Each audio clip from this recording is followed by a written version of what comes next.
Assalamualaikum warahmatullahi wabarakatuh.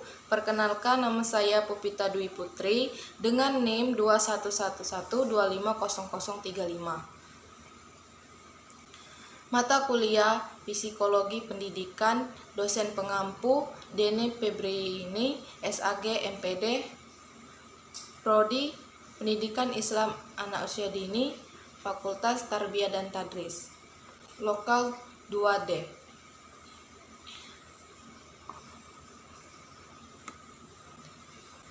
Baiklah, di sini saya akan menjelaskan tentang behaviorisme dan kognitivisme. A. Pengertian teori behaviorisme. Behaviorisme merupakan salah satu pendekatan untuk memahami perilaku individu.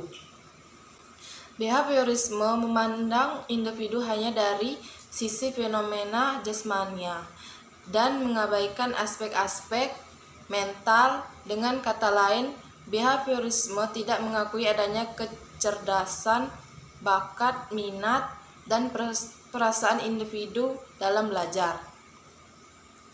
Bagi para behavioris, memahami cara pandangan dan perasaan orang seperti yang dilakukan oleh strukturalis tidaklah penting, karena yang penting adalah bagaimana orang dapat melakukan sesuatu secara aktual. Oleh sebab itu, para behavioris menekankan penelitiannya pada perilaku manusia yang nyatanya dalam peristiwa-peristiwa aktual. Metode penelitian psikologi yang menanamkan analytic instruction diganti dengan metode condition yang menanamkan hubungan stimulus-respon. Behaviorisme berfokus pada peristiwa pembelajaran yang diamati seperti yang ditujukan oleh hubungan stimulus dan respon. Belajar selalu melibatkan perubahan perilaku. Proses mental harus dikeluarkan dari studi ilmiah tentang belajar. Adapun tokoh-tokoh aliran behaviorisme antara lain Thorndike, Watson, Platform, dan Skinner. Aliran ini sering dikaitkan sebagai aliran ilmu jiwa. Berikut beberapa hukum belajar yang dihasilkan dari tokoh-tokoh di atas, diantaranya kognitisme menurut Thorndike. Dari eksperimen yang dilakukan Thorndike terhadap kucing menghasilkan hukum-hukum belajar. Di antaranya, law of S, artinya bahwa jika sebuah respon menghasilkan efek yang memuaskan, maka hubungan stimulus respon akan semakin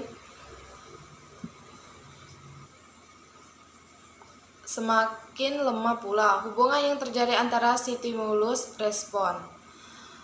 Law of Radons, artinya bahwa kesiapan mengacu pada asumsi bahwa kepuasan organisme itu berasal dari pendayagunaan satuan pengantar conduction unit, di mana unit-unit itu menimbulkan kecenderungan yang mendorong organisme untuk berbuat atau tidak. Law of Acres, artinya bahwa hubungan antara stimulus dan respon akan semakin bertambah erat jika sering dilatih dan akan semakin berkurang apabila jarang atau tidak dilatih. Classical condition menurut Ivan Pavlov. Dari eksperimen yang dilakukan Pavlov terhadap seekor anjing menghasilkan hukum-hukum belajar, di antaranya law of first condition, yakni hukum pembiasaan yang dituntut. Jika dua macam stimulus dihadirkan secara simultan, yang salah satunya berfungsi sebagai reinforcer, maka refleksi dan stimulus lainnya akan meningkat.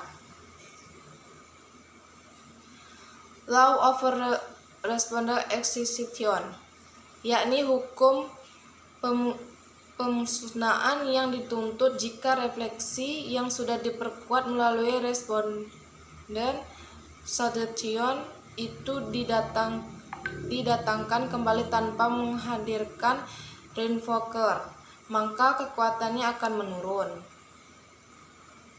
B. Pengertian teori kognitivisme. Proses belajar menurut teori kognitif merupakan suatu aktivitas yang berkaitan dengan penataan informasi, reorganisasi perseptual, dan proses internal. Teori belajar ini lebih mengutamakan pembelajaran yang bermakna. Teori kognitif juga menanamkan bahwa bagian-bagian dari situasi saling berhubungan dengan seluruh konteks tekstual tersebut, memisahkan atau membagi-bagi situasi materi pembelajaran menjadi komponen-komponen yang kecil dan mempelajari secara terpisah-pisah akan kehilangan makna. Teori ini berpandangan bahwa belajar merupakan suatu proses internal yang mencakup ingatan, retensi, pengelolaan informasi, emosi, dan aspek-aspek kejiwaan lainnya. Teori belajar kognitif menurut Piaget. Aspek-aspek perkembangan kognitif menurut Piaget yaitu tahapan sensori motor, pro-operating, kontra-operasional, dan formal operasional. Menurut Piaget bahwa belajar akan lebih berhasil apabila disesuaikan dengan tahap perkembangan kognitif peserta didik. Peserta didik hendaknya diberi kesempatan untuk melakukan eksperimen dengan objek fisik yang ditunjang oleh interaksi dengan teman sebaya dan dibantu oleh pertanyaan telika dari guru. Guru hendaknya banyak memberikan rangsangan kepada peserta didik agar mau berinteraksi dengan lingkungan secara aktif, mencari dan menemukan berbagai hal dari lingkungan. Implikasi teori perkembangan kognitif Piaget dalam pembelajaran adalah bahasa dan cara berpikir anak berbeda dengan orang dewasa. Oleh karena itu, guru mengajar dengan menggunakan bahasa yang sesuai dengan cara berpikir anak. Anak-anak akan belajar lebih baik apabila dapat menghadapi lingkungan dengan baik.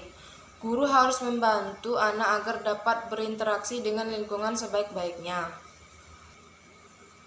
Bahan yang harus dipelajari anak hendaknya dirasakan baru tetapi tidak asing. Berikan peluang agar anak belajar sesuai tahap perkembangannya. Di dalam kelas, anak-anak hendaknya diberi peluang untuk saling berbicara dan diskusi dengan teman-temannya. Teori belajar kognitif menurut Jeremy Seymour Brunner. Brunner menekankan adanya pengaruh kebudayaan terhadap tingkah laku seseorang. Dasar teorinya menyatakan bahwa manusia itu proses, pemikir dan pencipta informasi. Menurut Brunner menyatakan bahwa perkembangan kognitif seseorang terjadi melalui 3 tahap, yaitu A. Tahap indikatif, anak lebih fokus pada upaya memahami lingkungan sekitarnya. Untuk memahami dunia sekitarnya lingkungannya, anak menggunakan pengetahuan motoriknya, seperti melalui kegigitan, sentuhan, pegangan, dan sebagainya. B. Tahap ikomonik, anak memahami objek-objek yang ada di sekitarnya atau lingkungannya melalui gambar-gambar visualisasi verbal. C. Tahap simbioik, anak telah mampu memiliki ide-ide atau gagasan yang bersifat abstrak. Hal ini sangat dipengaruhi oleh kemampuannya dalam berbahasa dan berlogika. Teori belajar kognitif menurut David Ausubel. Ausubel menyatakan bahwa proses belajar merupakan asimilasi yang bermakna bagi peserta didik. Materi yang dipelajari diasimilasikan dengan dihubungkan dengan pengetahuan atau pengalaman yang telah dimiliki peserta didik dalam bentuk struktur kognitif. Belajar merupakan persepsi dan pemahaman terhadap suatu objek yang tidak selalu berbentuk tingkah laku yang dapat diamati atau diukur. Perkembangan kognitif seorang terjadi melalui 3 tahap, yaitu tahap indikatif, anak lebih fokus pada upaya memahami lingkungan sekitarnya untuk memahami dunia sekitarnya. Baiklah, itu saja penyampaian dari saya. Saya akhiri. Wassalamualaikum warahmatullahi wabarakatuh.